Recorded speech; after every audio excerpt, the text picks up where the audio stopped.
Hello folks and welcome back to another episode. I hope you've had yourself a fantastic new year. Myself, I was working, hence why there was no episode on Friday, so apologies for that, but we are going to get back to it with one or two games today, depending how long it takes to go through all the transfers that I've actually done at Curzon Ashton.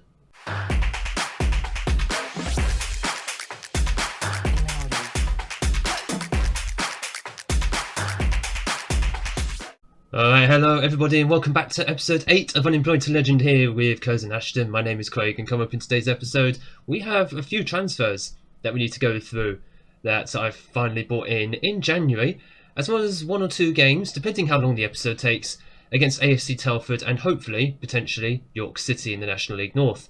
Now since you were last with me, it's apart from the Cups itself of course. I mean, Man City was the last game, obviously we were knocked out of the FA Cup against them. Since then, in the league, it's been 3 wins from 4, which has been very, very much needed after the disappointments in the FA Cup and the FA Trophy, where we got smacked by Southend, sadly. But, league-wise, we're just trying to keep on track, keep ourselves in the playoff and even maybe a title push. And that form of 3 wins in 4 has actually resulted in us going to the top of the table for the first time this season. Very, very happy with that. And here is hoping that we could keep up that good form. I mean, I did not expect to be top of the league, considering the board were hoping we would only be, we'd achieve at least a mid-table finish. Despite that, I have brought in a few transfers to try and strengthen our squad. So as you can see down here, we've brought in a few new players in January, and I'm just going to give a quick mention to Matthew O'Neill, because I brought him in, and you might notice he's not here anymore. Yeah, because I kind of regretted bringing him in the first place, so I kind of just released him. Because he may have good agility and pace, but his acceleration's poor. He hasn't got that great a first touch anyway. He just doesn't seem like a player, on hunch anyway, who's really going to fit into my team as a right winger. So, despite being from Burnley, Premier League Burnley, he's kind of gone already. And we replaced him with Wilson Neeshaw. Now, on the surface of it, he doesn't look any better than O'Neill, but I've decided he is actually much better for the fact he's got decent acceleration, decent pace anyway. His passing and technique isn't really that much worse as far as I'm concerned. He's someone who could be a good backup. And why is he only going to be a backup, you ask? Well, that's because we managed to sign Scott Wilson. In fact, I'll just quickly show you. We managed to sign Scott Wilson to an actual contract. I never mentioned in the first half of the season, he was on a non-contract. And we couldn't actually tie him down to a proper contract because he wasn't interested. He said that we didn't meet his ambitions. Fair enough, considering he's a National League standard player, but thankfully we've got him now on a part-time contract, at least till the end of the season. But part of that was I had to promise him that would strengthen the right wing, even though we've got a bunch of players who can play there already. So I've had to bring in someone else just to try and satisfy the promise that I gave him, and it hasn't worked. Pleased to be promised improvements on the right wing as soon as possible. We've got another 56 days. I'm unlikely to do this, so chances are, come the beginning of April, we might have a problem with Scott Wilson. So I don't imagine him being happy or sticking around beyond the end of the season as a result. But that we'll deal with that when it actually happens. For now, the 2 players who I am actually proud of bringing in are 2 central midfielders, because we only had 4 central midfielders for the entire season. So first up, Carricon, 32-year-old Turkish midfielder. 3-star current ability. He's obviously not going to improve. He has been around the block, not just in the Football League, but also he's played in Turkey, in the Super League, and in Australia.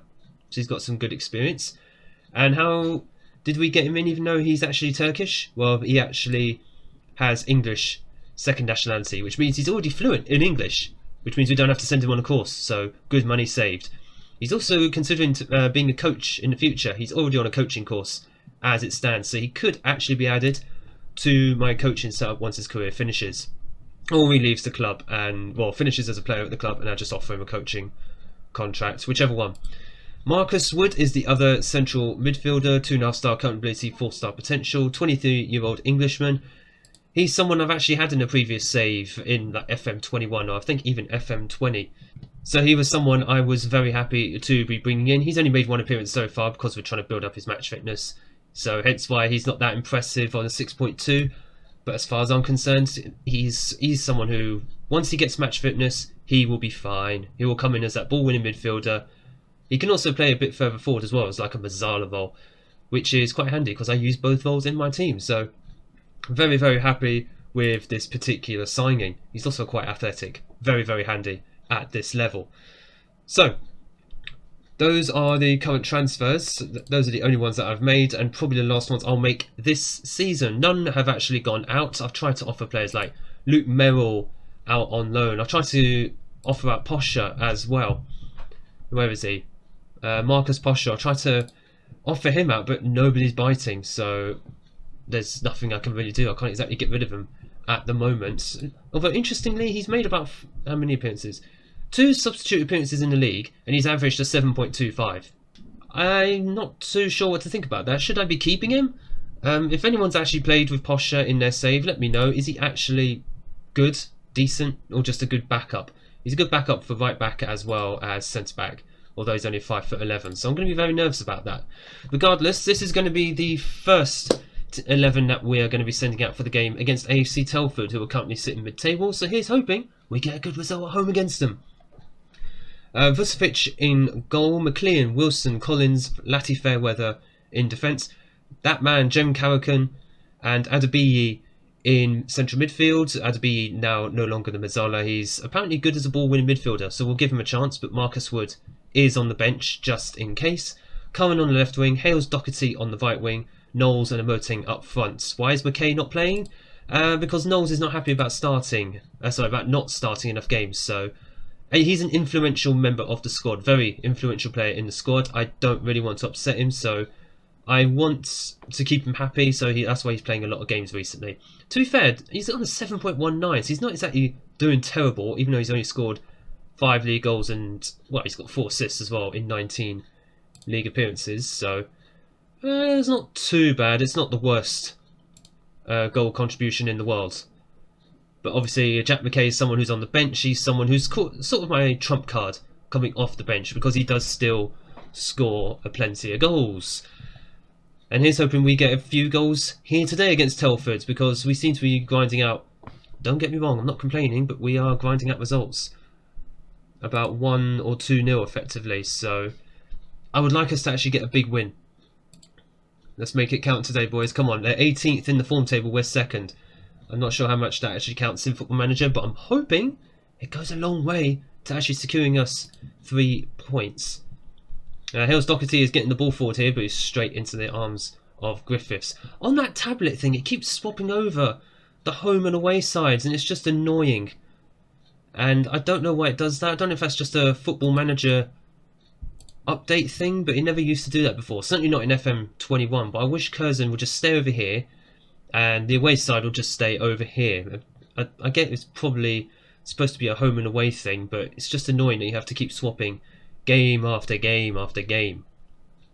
Right, this is the first proper highlight, hopefully, that we'll be getting in this game. So Collins, over into Adebiyi, Hales Doherty, who is starting to impress in a Curzon shirt finally. And that was a very risky pass, almost left it, and Hales Doherty just wide. He has started assisting and scoring more goals recently. I think he's got like only 2 goals this season, but more assists in the league, thankfully. And hopefully he continues that good form here today. As I just realised it's 20 minutes and I've not encouraged the lads. What's going on? We need to fire them up. Fired up by the feedback, motivated. Now make it count, boys. I do feel I play too high of a line, I think, compared to a lot of other teams. I mean, we're a higher defensive line. Maybe I should play a much higher line of engagement. I know the lines are not exactly accommodating to our midfields, and I've just realised it's half time, isn't it? So here I am trying to do changes, and it's half time, so I could just go into here. Right, I'm not particularly happy, but we've been the better team. I fully agree with that, and they also have the ability to actually make a difference, so I'm just kind of thinking, what do I have on the bench? Well, I actually know what I have on the bench. I'm going to take off Knowles. I think McKay will do a better job up front. Will Rickard is someone who could potentially do a job as well. He's another one who's unhappy about not starting games, so I might give him a run out in the second half. Hopefully show us a little bit of something as to why he should be starting games. Matty Waters as well could make a difference. Don't know why I'm not playing Matty Waters actually. I know McLean, he's a lone player and he's someone who's supposedly better than Waters, but Matty Waters has been much more impressive than McLean thus far this season. He's certainly got a lot more assists and a lot more in his locker to provide those assists. So there's Hales Doherty. If he can just, I was going to say assist, but okay, he goes completely alone. Did it say it's his first goal of the season? I'm sure he scored more than that.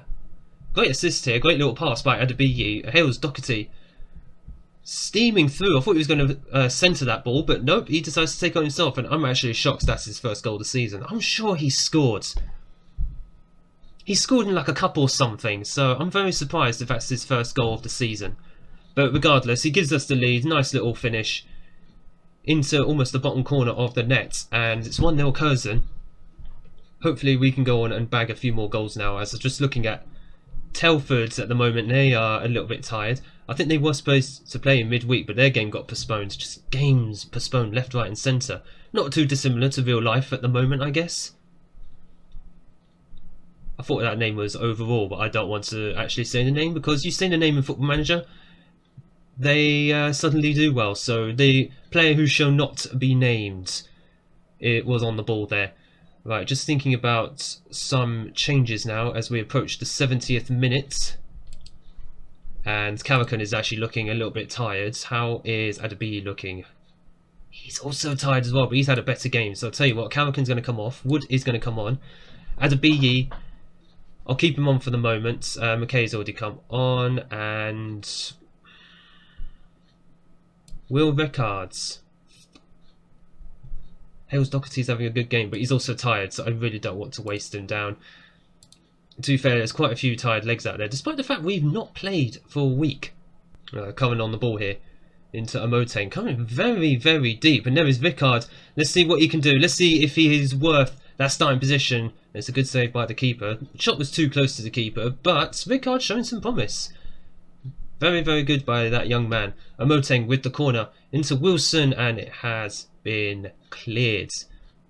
Time running down now as I'm just doing a quick bit of game management. I forgot the lines of engagement was so high, but thankfully it didn't matter. 1-0 to Curzon Ashton, a result that keeps us top of the league. Lovely, lovely stuff. And you know what? We will come back for a big game against York. I completely forgot York are also in the playoff positions. So let's go and see how we match up against them. So just a quick confirmation that the game against York will be a battle of the top two. I completely forgot how high up the league York actually were. So first versus second, away from home as well. So it's even tougher than I imagined it to be. I thought we'd already played them away from home this season. So this is going to be the very same 11. Actually, no, one change to the 11 that we're going to send out against York. McKay coming in for Dominic Knowles. So we got that nice little link up between McKay and Amotain up front. Knowles is still on the bench anyway, but I'm just very, very mindful. I don't really want to wear these players out too much, and I've also got other players in the reserves and on the bench who do need a little match fitness themselves, so I'm just going to have to bear that in mind. I missed a great opportunity to have some of them actually play in a friendly for my under-18s in the middle of the week. But here we are. Hopefully we've got the midweek periods free for under-18s just to play, so I'll send some of those guys to get some match fitness in the meantime. For now, we have a big game here against York, not just for playoff credentials, but also hopefully to keep ourselves in with a good chance of automated promotion. I mean, we're now 25 games into the season. There's 17 left, including this game, and hopefully we can start to think about challenging from a promotion. This is why I've not said anything so far this season. As soon as I mention just going for promotion or just pushing ourselves that little bit further, yeah, the other team scores. That's just not helpful at all, is it? Less than 1 minute on the clock and it's already 1-0 to York. Come on, boys. Let's see if we can react here. Get ourselves a good result here again. We drew against York, actually, at home, I remember. We would have won that game if it wasn't for our former keeper, Chris Renshaw, completely bottling. Why are my players anxious? Completely bottling a routine catch when he bumped into Scott Wilson. My players, for some reason, were very anxious there. I don't know what happened, but all I know is so far it's not going quite well. Carricon has taken a knock. Hopefully we'll get him through to half time at least, and then we'll see if we need to make a change. But it's not looking good for him. Yeah, he's still carrying an injury, unfortunately. Wasn't good enough in the first half. Yep, we need to do better because we had absolutely nothing in that first half. And by the looks of it, we're going to have to take Carricon off, which is a bit of a shame. But we do have Marcus Wood on the bench. Just swap him over with Adebiyi, and hopefully we're good to go again. Let's see if Marcus Wood, he can get a bit more match fitness in. You can see losing sharpness at the moment, but he'll get hopefully a whole half of football. Oh, I didn't take McLean out. I meant to put Matty Waters in. I know I said I kept the team the same, but I kind of wanted to put Matty Waters in because he's got a good left foot on him, or right foot, whichever one. Maybe he just has good both feet. I never actually checked. He might be either footed, but chances are he's probably going to be like left foot or something. Oh, that was a complete miss of the ball there, and it's now 2-0. Why is Clayton Donaldson playing at this level, by the way? I'm sure he's not someone who should be playing at this level, surely. Isn't he someone who's like championship level, or he used to be? I'm going to have a look at that after this game. Not having a look now, although it doesn't matter. He's clearly having a good game against us. That was poor. I think that was Scott Wilson who completely missed the ball. And I don't know if the encourager is actually going to do anything at this point. Let's see if we can try and go at least a little bit positive. But I'm just considering... I say this is basically based on one game of football. We are playing York City. If the 4-2-4 is actually working, but then we're just playing a really good league side at their ground, it's kind of inevitable that they're obviously going to be half decent. Well, they're going to be very good against us, let alone half decent.